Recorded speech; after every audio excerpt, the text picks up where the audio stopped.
오늘 예배 가운데 나오신 모든 분들이 주기도문을 통해서 기도를 더 깊이 알아가고 또 기도를 경험하고 기도 안에 우리 열정을 회복하는 그런 은혜가 있기를 간절히 원합니다. 오늘 찬양 은혜가 넘쳤습니다. 네, 모든 걸 다 동원하셨어요. 이쪽 세션에 지휘자는 마이크까지 하시고 솔로 남녀가 하시면서 하나님께서 그 귀한 찬양 받으셨을 거라 생각합니다. 제가 이 찬양 같이 들으면서 여러분 찬양 들을 때 우리가 찬양하고 있다는 것도 아시죠?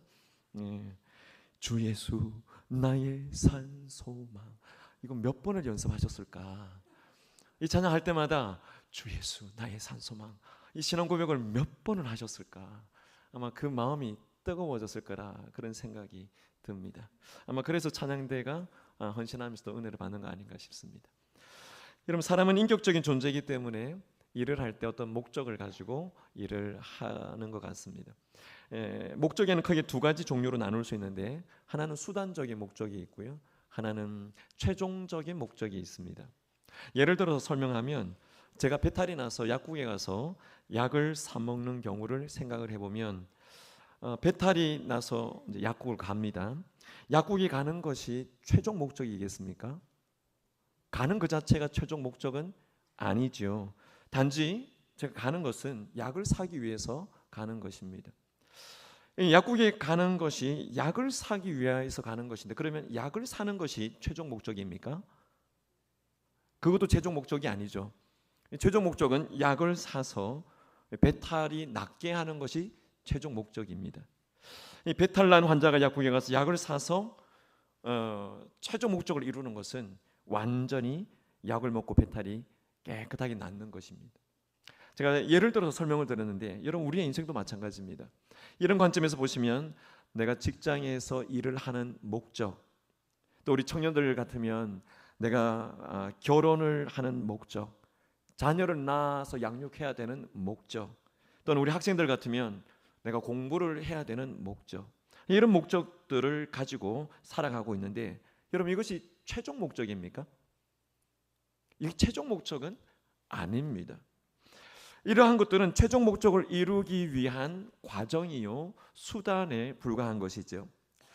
그럼 여러분, 우리가 먹고 마시며 이 땅을 살아가는 모든 일을 하는 최종 목적, 궁극적인 목적은 무엇이겠습니까? 오늘 우리가 주기도문 강의 안에서의 말씀을 들을 때 주님이 가르쳐 주신 이 주기도문의 첫 번째 간구, 오늘 본문이 바로 그 대답을 우리에게 말씀을 해주시고 있습니다. 여러분, 오늘 본문 다시 한 번 더 같이 읽어보시기 바랍니다.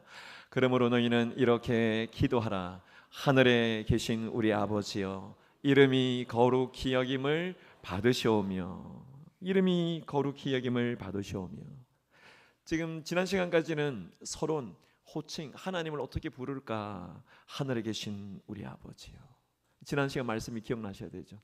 그리고 오늘 이제 본론에 들어와서 첫 번째 간구가 이름이 거룩히 여김을 받으시오며, 하나님의 이름이 거룩히 여김을 받도록 기도하라고 말씀을 해주시고 있습니다. 여러분, 이것은 우리가 드리는 기도 중에서 가장 우선되어야 될 기도를 말씀합니다. 본론에 들어가서 첫 번째 간구잖아요. 왜 가장 먼저 이 기도를 하라고 가르쳐 주셨겠습니까? 이게 가장 우선되어야 되는 기도이기 때문입니다. 하나님의 이름을 거룩하게 하는 것이 우리의 삶의 최종적인 목적이 되어야 되기 때문에 이 기도를 가르쳐 주실 때 가장 앞에 우선적으로 먼저 이 기도를 하라고 가르쳐 주신 것입니다. 사랑하는 여러분, 그러면 우리 인생은 하나님께서 이렇게 가르쳐 주셨기 때문에 최종적 목적을 향하여 살아갈 때 하나님의 이름이 거룩히 여긴 바 되는, 이걸 위해서 살라고 말씀하셨는데, 그러면 하나님께서 가장 귀하게 여기는 최종적 목적은 뭐겠어요? 성경은 그것 역시 하나님의 이름이 거룩히 여긴 바 되도록 하는 이것이 하나님에게 있어서도 최종 목적입니다. 그러니까 하나님의 이름이 거룩히 여김을 받는다고 하는 것은 하나님에게서도 궁극적인 목적이요, 동시에 인생인 우리에게도 기도하라 하시면서 살아가라 하신 가장 궁극적인 목적이 하나님의 이름이 거룩히 여김을 받도록 하는 것, 그래서 오늘 기도할 때 주님께서 주기도문 안에 하나님의 이름이 거룩히 여김을 받는 것, 이걸 가장 먼저 가장 중요하게 생각하여 기도하라 말씀하십니다. 사랑하는 여러분, 하나님의 이름, 오늘 이 하나님의 이름을 묵상할 텐데 하나님의 이름을 다른 말로 하면 하나님의 명예, 하나님의 영광이라고 할 수 있습니다. 그래서 오늘 설교 제목은 하나님의 명예와 영광이라는 제목으로 정했는데요. 여러분, 우리가 기도할 때 내 필요 많죠. 내가 기도하는 기도에 여러 필요한 조건들이 있죠. 그리고 내 삶에 직면한 여러 가지 상황들이 있습니다. 경제적인 문제, 육체의 질병의 문제, 여러 가지 상황들을 위해서 기도하기 전에 오늘 말씀은 먼저 뭘 위해서 기도하라고 말씀하는 겁니까? 하나님의 명예와 영광을 위해서 먼저 기도하라고 말씀하고 계신 것을 우리가 기억하시길 바랍니다. 저는 오늘 한 4가지 정도 질문을 드리면서 말씀을 쭉 연결해 보려고 합니다. 먼저 우리가 살펴볼 때 하나님의 명예와 하나님의 영광을 나타내는 하나님의 이름, 이름이 거룩히 여김을 받으시오며 말씀하시는데 이 하나님의 이름이 무엇을 의미하는가 먼저 살펴보고자 합니다. 한 2가지 정도로 생각해 볼 수 있습니다. 첫 번째는 하나님의 이름은 하나님의 모든 속성을 대표하는 것이라 말할 수 있습니다. 하나님의 속성, 하나님의 성품이 어떤 것인가를 대표하는 것이 하나님의 이름이라는 거죠. 사람의 이름이 그 사람의 인격이나 그 사람의 신분, 그 사람의 성품 이런 것들을 대표하죠. 그것처럼 하나님의 이름도 하나님의 모든 속성을 대표하는 것이라 말할 수 있습니다. 예를 들어서 여러분들이 저를 부를 때 조경래 목사 이렇게 부르면 님자 붙여주시겠죠? 조경래 목사라고 부르거나 조경래를 생각하면 그 사람의 됨됨이, 그 사람의 성품, 그 사람의 기질, 그 사람의 성격, 또 뭐 좀 더 알고 있으면 그 사람의 취미, 뭐 이런 것들에 대해서 생각하시게 되겠죠. 이름을 부를 때 그걸 생각하는 것입니다. 마찬가지로 우리가 하나님의 이름을 부를 때 하나님의 이름을 부르며 하나님을 생각하게 되는 겁니다. 하나님을 생각하면서 하나님의 전능하심, 하나님의 놀라운 은혜가 풍성하심, 하나님의 거룩하심, 하나님의 선하심, 하나님의 긍휼하심, 하나님의 자비하심, 하나님에 대하여 그 이름을 생각할 때 하나님을 계속 우리가 생각하게 되는 것입니다. 여러분, 하나님이 얼마나 놀라우신 분이십니까? 하나님이 얼마나 놀라운 이름을 가지고 계신 분이십니까? 공감하고 계십니까? 시편 기자는 이렇게 고백을 했어요. 8편 9절에 보니까 여호와 우리 주여, 주의 이름이 온 땅에 어찌 그리 아름다운지요. 하나님의 이름을 묵상하고 하나님을 묵상하는 삶이 계속 되다 보니까 시편 기자는 여호와여, 주의 이름이 온 땅에 어찌 그리 아름다운지요. 그 하나님이 느껴지는 거잖아요. 여러분, 그런 은혜와 느낌이 우리 가운데 있게 되시기를 바랍니다. 2번째로 하나님의 이름이 무슨 의미인가 할 때는 그 하나님의 이름을 마주대할 때 우리가 느끼는 것은 하나님의 활동, 하나님의 역사를 의미하는 것이 하나님의 이름입니다. 시편 20편 1절 말씀에 보면 이런 말씀이 있습니다. 환난 날에 여호와께서 너에게 응답하시겠고 야곱의 하나님의 이름이 너를 높이 드시리라, 그렇게 말씀합니다. 하나님께서 내 기도에 응답하시겠고 하나님께서, 그 야곱의 하나님께서 나를 높이 드시겠다 하시는 말씀이죠. 시편 기자의 고백이지만 그분이 하나님과의 관계 속에서 받은 말씀이지만 시편을 읽는 우리에게도 동일하게 적용되는 말씀입니다. 이 말씀은 하나님과 내가 무관하지 않다는 겁니다. 하나님과 내가 유관하다는 거죠. 내가 하나님의 이름을 부르는 순간에, 내가 하나님의 이름을 높여드리기 원하는 그 순간에 하나님께서는 나와 관계를 맺으시고 내 안에 오셔서 오히려 나를 높여주시고 내 삶에 오셔서 나를 간섭하시면서 내 삶의 모든 것을 다스리시고 주장하시는 분이 바로 나의 하나님이라는 사실을 이 시편 묵상을 통해서 우리가 알 수 있습니다. 여러분, 그러면 사랑하는 여러분, 하나님은 어떤 이름을 갖고 계십니까? 여러분, 하나님의 이름을 알고 계십니까? 많이 알고 계십니까? 하나님의 이름 한 2가지만 잠깐 소개하기를 원합니다. 왜냐하면 이름이 거룩히 여김을 받으시오며 그렇게 말씀하셨으니까 하나님의 이름을 알아야 되겠죠. 첫 번째 하나님의 이름 소개하는 것은 구약의 성경에 많이 사용되고 있는 이름 중에 하나입니다. 그 이름 바로 엘로힘입니다. 한번 불러보시겠어요? 엘로힘. 성경에는 엘로힘이라고 한글 성경에 기록되어 있지 않지만 이 엘로힘이라고 하는 단어가 들어가 있는 그 성경은 전능하신 하나님, 창조하시는 하나님, 무에서 유를 가져오시는 하나님, 이런 의미로 엘로힘이라는 단어가 심겨져 있습니다. 창세기 1장 1절 말씀에 태초에 하나님이 천지를 창조하시니라 하실 때 엘로힘, 원래 하나님은 엘이거든요.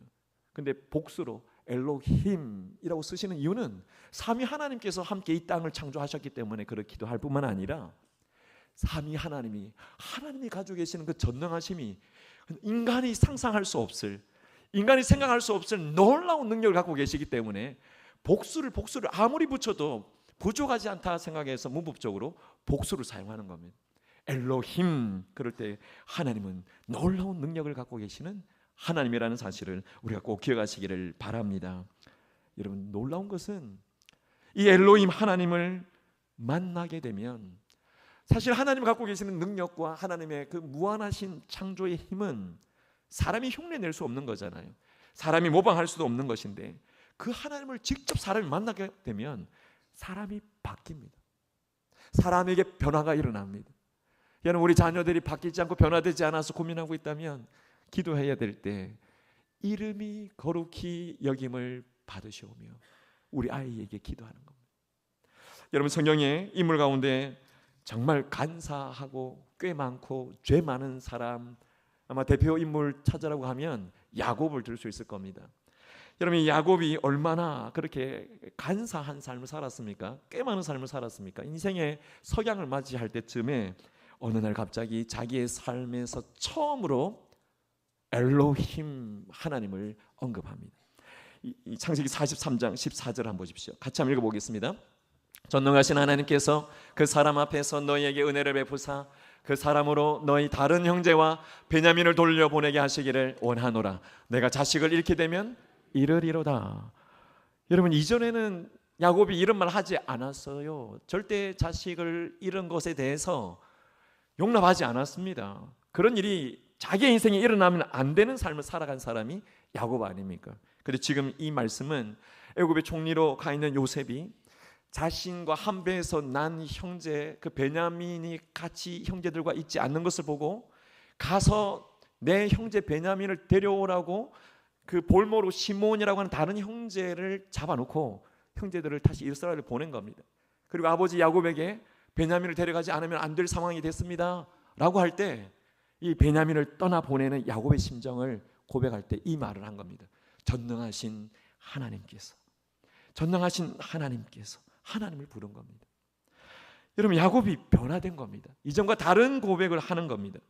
이전에는 자기 지혜를 의존하고 자기 꾀와 자기 수단을 가지고 살아왔지만 더 이상 자기 지혜를 의존하지 않고 자기 꾀로 살지 않고 자기 수단으로 살지 않고 하나님 앞에 의존하는 겁니다. 엘로힘, 하나님을 부르면서 하나님을 부르는 순간에 다시 애굽으로 내려가야 될 이 이스라엘 백성들의 대표로 내려가는 아들들의 행보를 문제 삼지 않고 자신의 자녀들을 다 내어보내면서 불안해하지 않고 하나님 앞에 인생의 모든 문제를 전폭적으로 다 내어 맡기고 있는 것이 43장 14절의 야곱입니다. 사랑하는 여러분, 야곱이 이렇게 될 수 있는 이유는 엘로힘 하나님을 만났기 때문임을 믿으시기를 바랍니다. 야곱이 이렇게 바뀔 수 있는 이유는 그가 전능하신 하나님을 의지했기 때문임을 확신하실 수 있기를 축복합니다. 오늘 이 자리에서 우리가 하나님을 알아갈 때, 하나님을 만날 때 내 삶의 문제 하나님 앞에 내어 맡기고 내 모든 삶 하나님 앞에 의뢰하시고 내 모든 현실 하나님께서 다스리시도록 하나님의 손에 맡겨드리시고 전능하신 하나님이 내 삶을 주장하시고 어떠한 어려운 상황에 내가 처했다 할지라도 그 상황에 오셔서 내 현실을 붙잡아 달라고 하나님 앞에 맡겨드릴 수 있는 그 은혜가 있다면 엘로힘 하나님의 놀라운 역사가 우리의 삶의 모든 상황을 바꾸게 하실 줄 믿으실 수 있기를 예수님의 이름으로 축복합니다. 엘로힘, 이 하나님을 기억하실 뿐만 아니라 여러분 구약 성경에 많이 사용하고 있는 기록되고 있는 하나님의 이름이 하나 있습니다. 그 이름은 여호와입니다. 여호와. 본래 이 여호와라고 하는 이 단어의 발음은 야흐웨, 야흐웨 이렇게 발음하는데요. 그래서 순복음교회 가면 야훼 이렇게 부르잖아요. 우리는 성경에 기록된 대로 여호와 이렇게 부르고 있습니다. 이 여호와라고 하는 이 단어에는 몇 가지 의미가 있습니다. 첫 번째가 하나님은 영원자다, 영원하신 분이다 하는 그런 고백이 여호와라고 하는 이름에 있습니다. 그래서 예수 그리스도를 믿고 여호와 하나님을 부를 때 그 부름이 시작될 때부터 우리는 하나님의 영원의 시간 속으로 들어가게 되고, 이전에는 하나님 없을 때는 영원이라는 걸 몰랐는데 하나님을 부르면서 하나님과 함께 영원부터 영원까지의 삶을 살면서 하나님 앞에 선다는 게 뭔지 알게 되는 것이 여호와입니다. 두 번째 여호와라고 하는 의미에는 자존하시는 하나님이라는 의미가 있습니다. 우리가 잘 아시는 것처럼 모세가 하나님 앞에 부름받아 와서 섰을 때 하나님께서 자신을 소개하셨습니다. 출애굽기 3장 14절 말씀에 나는 스스로 있는 자라, 나는 스스로 있는 자라 말씀합니다. 스스로 있는 자를 어떻게 해석할 수 있겠습니까마는 이 세상의 모든 것의 원인 중에 원인이시고 그 원인조차도 존재하게 하시는, 자존하시는 분, 그분이 바로 하나님이시라는 겁니다. 그래서 이스라엘 백성들은 하나님을 부를 때 자존자 하나님이라 불렀습니다. 세 번째 의미가 있는데요, 그 의미는 여호와 하나님은 우리와 더불어 약속하시고 우리에게 오셔서 계약을 맺으시고 또 약속과 계약 맺으신 것에 대해서 말씀하신 것을 통하여 그 약속을 실천하시고 우리 삶 속에 오셔서 우리 삶을 실제로 관여하시면서 우리를 구원하시고 구속해 가시는 분이 바로 여호와 하나님이라는 사실을 우리가 기억하실 수 있기를 바랍니다. 정리해 보면 여호와 하나님은 하나님 자신을 우리에게 계시하시면서 우리 생활 속에 들어오셔서 우리의 모든 상황을 주장하고 다스리시고 약속하신 것을 우리의 삶에 이루어 가시는 구속의 능력을 갖고 계시는 하나님이라는 사실을 우리가 꼭 기억하시기를 축복합니다. 여러분, 하나님의 이름 중에는 여호와 뒤에 많은 단어들을 복합적으로 붙여서 하나님의 여러 가지 이름을 나타내는 이름이 있습니다. 한번 보여드릴까요? 많죠. 이것도 다가 아니에요, 그죠? 여호와 이레 뭡니까? 모든 것을 준비하시는 하나님. 여호와 로이 목자잖아요. 우리의 목자가 되시는 하나님. 여호와 라파 질병을 치유하시는 하나님. 여호와 니시 승리의 깃발을 우리 가운데 주시는 하나님. 여호와 삼마, 삼마는 거기에 계시다라는 뜻인데 모든 상황과 현실에 계시는 하나님. 여호와 치드 케누 우리의 의로움이 되신 하나님. 여호와 샬롬은 뭡니까? 평강의 하나님. 여호와 카데시 거룩하게 하시는 하나님. 여호와 체바오트 만군의 여호와 하나님. 이렇게 여호와 뒤에 단어들이 복합적으로 붙어가면서 하나님이 어떤 분이신가 그 속성과 그 역할을 우리에게 보여주시고 있습니다. 여러분, 조금 전에 보실 때 이렇게 많구나 그렇게 아시라고 지적인 것 충족하라고 보여드린 게 아닙니다. 여러분, 이 여호와의 이름을 보면서 뭘 느꼈었습니까? 여호와의 이름을 보면서 여호와 샬롬, 내 삶에 오셔서 평강을 주시는 하나님이시구나. 여호와 니시, 내 삶에 오셔서 승리를 경험하게 하시는 것이구나. 여호와 하나님께서 우리의 삶에 오셔서 어떻게 우리를 다스리시는지, 그분은 우리를 버리시는 분이 아니시고 오셔서 내 곁에 계시고 나를 붙잡고 계시고 내 삶에 간섭하고 계시고 친히 역사하고 계시는 분이 여호와이라는 사실을 우리가 꼭 기억하시기를 축복합니다. 여러분, 여호와를 묵상하면 얼마나 감사하고 얼마나 놀라운 하나님이신지 모릅니다. 그런데 이스라엘 백성들은 이런 여호와라고 하는 이 단어를 입술에 담지 않았다고 합니다. 왜 그랬을까요? 하나님의 이름을 어떻게 함부로 부를 수 있느냐. 그래서 하나님의 이름을 쓰는 서기관들도 이 율법을 두루마리에 쓸 때도 여호와라고 하는 단어가 나오면 목욕 제계를 하고 와서 글자를 썼다고 합니다. 여호와라고 하는 이 단어를 마주대하면 그 단어 한 단어 앞에 오랜 시간 동안 기도하면서 오랜 세월 동안 그 단어를 넘어가지 못해서 그렇게 하나님 앞에 묵상했다고 합니다. 여러분, 구약 시대에는 대제사장이 1년에 한 차례 거룩한 옷을 입고 양의 피를 바르고 지성소에 들어가서 하나님 앞에 제사 드릴 때 여호와 하나님을 불러 제사를 드립니다. 그 외에는 이스라엘 백성들이 하나님의 이름을 부를 일이 없습니다. 성경을 읽다가도 여호와라고 하는 단어가 나오면 읽다가도 막 읽어가다가 여호와라는 단어에서는 그냥 묵음 처리합니다. 이렇게 나중에 시대가 지나면서 이 여호와라고 하는 단어를 대체할 수 있는 단어가 나오는데, 지난 특세 때 말씀 들으셨죠? 여호와라고 하는 이 단어 대신에 아도나이, 주님, 주인이라고 하는 이 단어를 쓰면서 하나님의 이름을 불렀던 겁니다. 여러분, 유대 백성들이 왜 이렇게 했을까요? 유대 민족들이 왜 이렇게 했을까요? 이렇게 한 이유는 십계명의 제3계명에 말씀하는 것처럼 여호와의 이름을 망령되이 일컫지 말라 하신 그 말씀대로 하나님의 이름을 망령되이 일컫지 않으려고 몸부림쳤던 거라 생각이 됩니다. 사랑하는 여러분, 우리도 오늘 하나님의 이름을 묵상할 때 수많은 하나님의 이름이 있지만 하나님의 이름을 거룩히 여기게 하시는 그런 은혜가 우리 가운데 있고, 하나님의 거룩하심, 하나님의 그 능력이 우리 가운데 이름으로 나타날 때 하나님과 하나님의 이름을 경홀히, 경솔히, 만홀히 여기지 않는 은혜가 우리 가운데 있게 되시기를 축복합니다. 로마의 한 그리스도인이 그리스도인을 박해하는 황제에게 잡혀갔습니다. 거기서 심한 고문을 당하면서 그리스도를 버리라고 그런 황제의 여러 가지 회유책이 있었지만 그 회유책에 넘어가지 않고 고문을 끝까지 견뎌냈습니다. 이 황제가 나사렛 예수, 그 예수의 이름에 대해서 계속 욕을 하고 저주를 하면서 조소를 막 퍼부었습니다. 나사렛 예수 그 목수 아니냐?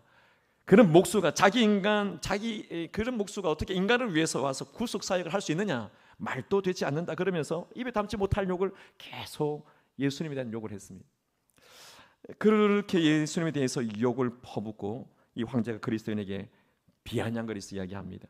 나사렛 예수, 그 목수는 지금 어디 있느냐? 뭘 하느냐? 그렇게 물었을 때 가만히 듣고 있었던 이 무명의 그리스도인이 대답하면서 이런 대답을 했다고 해요. 폐하, 지금 예수 그리스도 나사렛 예수는 폐하를 위하여 폐하의 관을 짜고 있습니다. 그리고 그 다음 날 새벽이 밝기 전에 황제가 죽었다라고 하는 일화가 있습니다. 여러분, 우리가 여호와의 이름을 망령되이 일컫지 말라 하시는 귀한 교훈이죠. 뿐만 아니라 오늘 우리에게 이름이 거룩히 여김을 받으시오며 라고 말씀하실 때 우리 하나님께서는 하나님을 향해서 거룩하신 여호와 하나님에 대한 속성을 우리에게 알기를 원하시고, 또 하나님께서 우리와 함께 계시다는 사실에 대해서 분명히 인식하기를 원하시고, 우리의 삶의 주인이시고 역사의 주관자 되시고 내 모든 것을 주관하시는 나의 주님이 바로 하나님이시라고 하는 이 분명한 고백을 할 수 있기를 바라고 계신다는 사실을 우리가 꼭 기억하실 때 하나님의 이름을 거룩히 여길 수 있는 은혜가 오늘 이 자리에 계신 모든 분들에게 있게 되시기를 예수님의 이름으로 축원합니다. 세 번째 질문이에요. 그러면 여러분, 하나님의 이름을 거룩히 여긴다는 것이 무슨 뜻이겠습니까? 하나님의 이름을 거룩히 여기는 것. 하나님의 이름을 거룩히 여긴다고 할 때 거룩하게 한다는 것은 단순히 도덕적인 내용을 포함하고 있는 그 정도의 언어가 아닙니다. 거룩하게 한다는 것은 다른 모든 존재와 구별되는 것을 말씀합니다. 다른 모든 존재와 구별되는 것이 거룩이죠. 그래서 거룩과 동의어는 구별입니다. 여러분, 성전의 기구들이 왜 거룩한 것이겠습니까? 성전의 기구가 거룩한 이유는 거룩한 목적을 위해서만 사용되도록 거룩하게 그 사용 목적을 구별해 놓았기 때문에 성전의 기구들이 거룩한 것입니다. 여러분, 우리를 하나님께서 성도라 부르는데 하나님의 백성인 성도가 왜 거룩한 것입니까? 성도가 거룩한 이유는 예수 그리스도의 피로 말미암아 구속함을 받아서 하나님의 영광을 위하여 살아가도록 구별된 존재이기 때문에 성도가 거룩한 것입니다. 여러분, 우리가 오늘 이 하나님의 이름이 거룩히 여김을 받으시오며 라는 이 기도를 할 때 기억하셔야 될 것이 한 세 가지 있습니다. 첫 번째는 다른 어떤 피조물과 하나님은 비교할 수 없는 존재라는 사실을 하나님의 이름이 거룩히 여김을 받으시오며 라고 할 때 우리는 묵상하셔야 됩니다. 다른 어떤 피조물과 비교하려고 하면 우리는 하나님 앞에 죄를 짓는 것이 되는 것이죠. 이름이 거룩히 여김을 받으시오며 라고 기도할 때 우리가 기억하셔야 될 것은 하나님이 우리에게 주신 사명이 있습니다. 그것은 거룩하신 하나님께서 거룩한 백성에게 하나님의 이름을 거룩하게 하기 위한 삶을 요청하셨기 때문에 우리가 거룩한 삶을 살아가야 될 신앙적 책임과 선교적인 책임이 우리 안에 있다는 것을 꼭 기억하실 수 있기를 바랍니다. 여러분, 우리가 이름이 거룩히 여김을 받으시오며 이렇게 말하고 하나님 앞에 기도할 때는 하나님의 이름이, 하나님의 명예가, 하나님의 영광이 나를 통해서 거룩하게 되기를 간절히 원합니다. 이 기도가 담겨져 있다는 사실 우리가 꼭 기억하실 수 있기를 바랍니다. 마지막 세 번째로 이름이 거룩히 여김을 받으시오며 라고 기도할 때마다 여러분 우리가 기도해야 될 것은 내가 하나님의 백성이라고 하는 사실을 꼭 기억하시기 바랍니다. 내가 하나님의 백성이기 때문에 내가 하나님 앞에 드리는 사랑, 내가 하나님 앞에 드리는 충성, 내가 하나님 앞에 드리는 내 모든 삶을 하나님 앞에 올려드릴 때 하나님께서는 우리에게 우리 삶을 통하여 하나님의 거룩을 나타내신다는 사실을 꼭 기억하시기를 축복합니다. 말씀을 정리하면서 그러면 마지막 질문이에요. 어떻게 해야 우리가 하나님의 이름을 거룩하게 할 수 있겠습니까? 하나님을 어떻게 해야 거룩하게 할 수 있겠습니까? 한 두 가지 적용을 말씀드리려고 하는데 우리가 오해나 다른 착각을 하시면 안 됩니다. 하나님은 거룩이 이만큼 모자라기 때문에 내가 거룩하게 해줘야 된다. 아닙니다. 하나님은 그 이름 자체로, 그 존재 자체로 거룩한 분이시잖아요. 하나님은 이미 우리가 거룩하게 하지 않아도 이미 거룩한 분이십니다. 하지만 하나님께서는 우리의 삶에 오셔서 우리 신앙의 고백을 들으시고 우리의 삶을 통하여 하나님의 이름이 참으로 거룩하게, 하나님 앞에 하나님이 참으로 존귀하게, 하나님이 고귀하게 영광스럽게 나타나기를 원하신다는 사실을 우리가 꼭 기억하시기를 바랍니다. 두 가지 적용인데 첫 번째 적용은 어떻게 해야 하나님을 거룩하게 할 수 있는가 할 때 저는 이게 가장 중요하다고 생각합니다. 하나님을 의지하는 것입니다. 하나님을 전적으로 의지하는 겁니다. 하나님을 전적으로 의지할 때 하나님의 이름이 거룩해진다는 사실을 믿으실 수 있기를 바랍니다. 시편 33편 21절 말씀이 이렇게 고백하는데요. 우리 마음이 그를 즐거워하며 우리가 그의 성호를 의지하였기 때문이로다 말합니다. 우리가 하나님의 이름을 의지하였기 때문에 우리가 가질 수 있는 영혼의 즐거움이 있는 것입니다. 사랑하는 여러분, 우리가 하나님의 이름을 부르고 그 하나님이 전능하신 하나님이라는 것을 내가 알고 믿고 있고 오늘같이 이렇게 예배 나오셔서 예배를 드리고 내 신앙의 삶을 살아가고 있다고 한다면, 내가 그렇게 하나님을 믿는 그리스도인이라고 한다면 반드시 하셔야 될 일이 있는데 그것은 하나님을 전적으로 의지하는 것입니다. 내가 하나님을 믿는다고 하면 하나님을 전적으로 의지해야 되는 것이 하나님이 거룩하게 되는 것이라는 사실을 믿으실 수 있기를 예수님의 이름으로 축복합니다. 여러분, 우리가 참으로 하나님을 존귀하게 여기고 하나님을 하나님으로 대접하고 하나님으로서 영광스럽게 할 때 내 모든 삶의 문제를 다 맡겨드리면 그때 하나님이 영광을 받으십니다. 내 모든 걸 다 맡겨드리면 그때 하나님이 영광을 받으십니다. 여러분, 우리 송원교회로 하여금 하나님의 영광을 받게 하시는 가장 중요한 자세는 교회가 하나님을 전적으로 의지하는 겁니다. 뒤로 숨기는 것 없이 모든 걸 다 내어놓는 겁니다. 여러분, 우리가 사랑방에서 말씀 나눌 때 적용하실 거예요.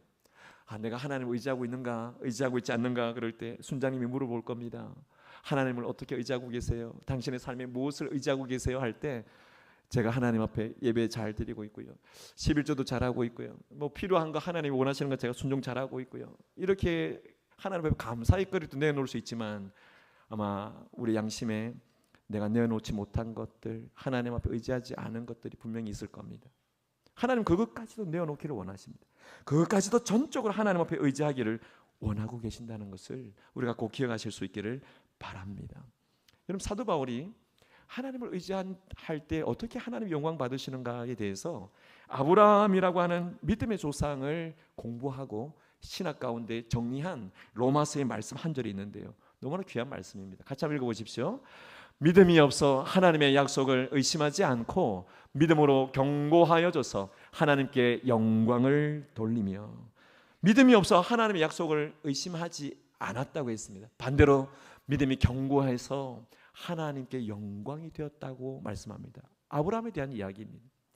여러분, 아브라함이 자신의 나이 100세가 되었을 때 그 아내 사라가 더 이상 후손을 기대할 수 없는 그런 절망 가운데 있었을 때 하나님께서 자녀를 주시겠다고, 아들을 주시겠다 말씀하셨을 때 의심하지 않았겠습니까? 회의가 들지 않았겠습니까? 근데 하나님께서 또 오셔서 보여주시고 증거를 보여주시면서 내가 너에게 이루겠다라고 말씀하실 때 하나님 앞에 전적으로 의지했다는 겁니다. 그렇게 하나님 앞에 믿음으로 의지했을 때 하나님께서 아브라함이 모든 의심과 회의를 다 청산하고 믿음으로 하나님 앞에 나오는 그것을 보시고 의롭다 하셨다는 거죠. 이것을 통하여 하나님이 영광을 받으신다는 것입니다. 오늘 이 자리에 오신 사랑하는 여러분들에게 한번 여쭙고 싶습니다. 여러분, 우리가 신앙의 삶을 지금까지 살아오고 있는데 하나님을 진정으로 의지하고 있습니까? 하나님을 진정으로 의지하고 있습니까? 하나님의 이름을 부르면서 전능하신 하나님이 내 삶에 오셔서 역사하시고 계실 때 하나님이 내 삶에 역사하시는 건 내가 하나님을 전적으로 의지해야 되는 것임을 분명히 확신하고 계십니까? 여러분, 우리가 하나님을 전적으로 의지할 때 하나님의 이름이 거룩히 여김을 받게 된다는 것을 꼭 기억하시기를 바랍니다. 여러분, 파스칼이 한 말을 한번 같이 읽어보십시오. 시작. 하나님의 이름을 거룩하게 한다는 것은 하나님을 하나님으로 대접한다는 것을 의미합니다.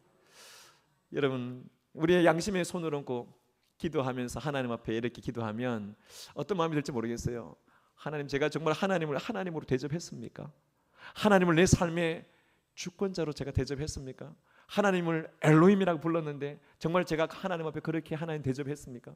하나님이 여호와이신데 내가 하나님을 그렇게 대접했습니까?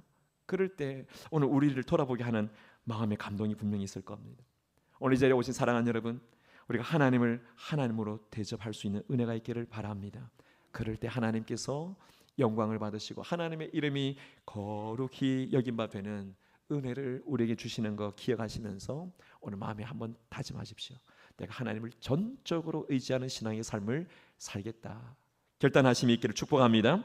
한 가지만 더 적용하시면 하나님을 전적으로 의지하는 것과 함께 두 번째 적용은 정말 우리가 주님의 이름이 거룩하게 되기를 원한다면 주님 앞에 한 걸음 더 가까이 나아가시기 바랍니다. 한 걸음 더 가까이 나아가셔서 하나님이 원하시는 가장 귀한 것, 나의 가장 최선의 것을 하나님 앞에 드릴 수 있게 되시기를 축복합니다. 여러분, 레위기 10장 3절 말씀, 이런 말씀이 있습니다. 같이 한번 읽어보십시오. 나는 나를 가까이 하는 자 중에서 내 거룩함을, 레위기 10장 3절 보여주십시오. 나는 나를 가까이 하는 자 중에서 내 거룩함을 나타내겠고 온 백성 앞에서 내 영광을 나타내리라. 아멘. 누구에게 나타낸다고 했습니까? 나를 가까이 하는 자, 나를 가까이 하는 자, 하나님을 가까이 하는 자.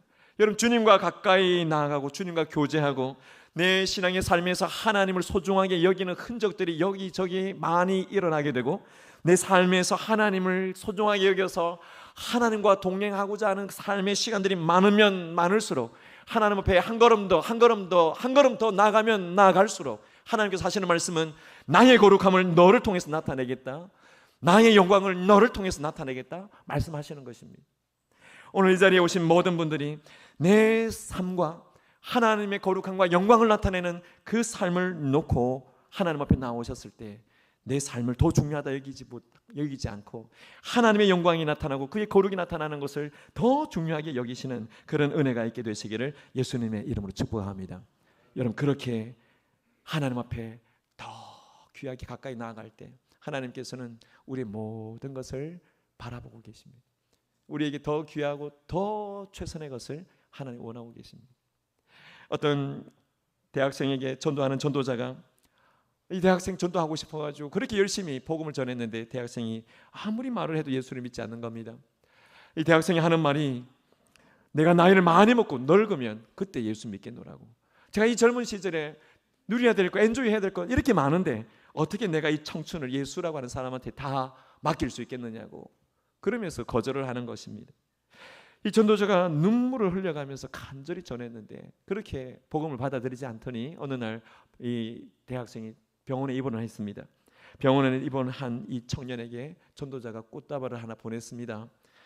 다 시들어가는, 다 떨어져간 꽃다발 하나를 보냈어요. 그랬더니 이 학생이 전화를 딱 받더니 하는 이야기가, 아니 병실에 병문안 꽃다발을 보냈는데 왜 다 꽃도 떨어진 시들어진 것들을 보냈냐고 막 화를 냈습니다. 그랬더니 전도자가 하는 말이 당신도 그런 꽃다발을 원하지 않는 것처럼 하나님도 그런 걸 원하지 않는다. 그렇게 이야기를 했습니다. 무슨 말인지 이해가 되셨나요? 사랑하는 여러분, 우리가 아직 젊다고 생각되는 오늘, 우리가 아직 젊다고 생각되는 지금 하나님 앞에 내 삶의 가장 귀한 것, 내 삶의 가장 최선의 것을 하나님 앞에 드릴 수 있는 그런 은혜가 있으시기를 예수님의 이름으로 축복합니다. 우리는 이미 다 늙었는데요, 그렇게 말씀하시겠지만 여러분, 내일보다 오늘이 젊습니다. 오늘 이 자리에 계신 모든 분들은 다 내일보다 오늘 젊은 분들이십니다.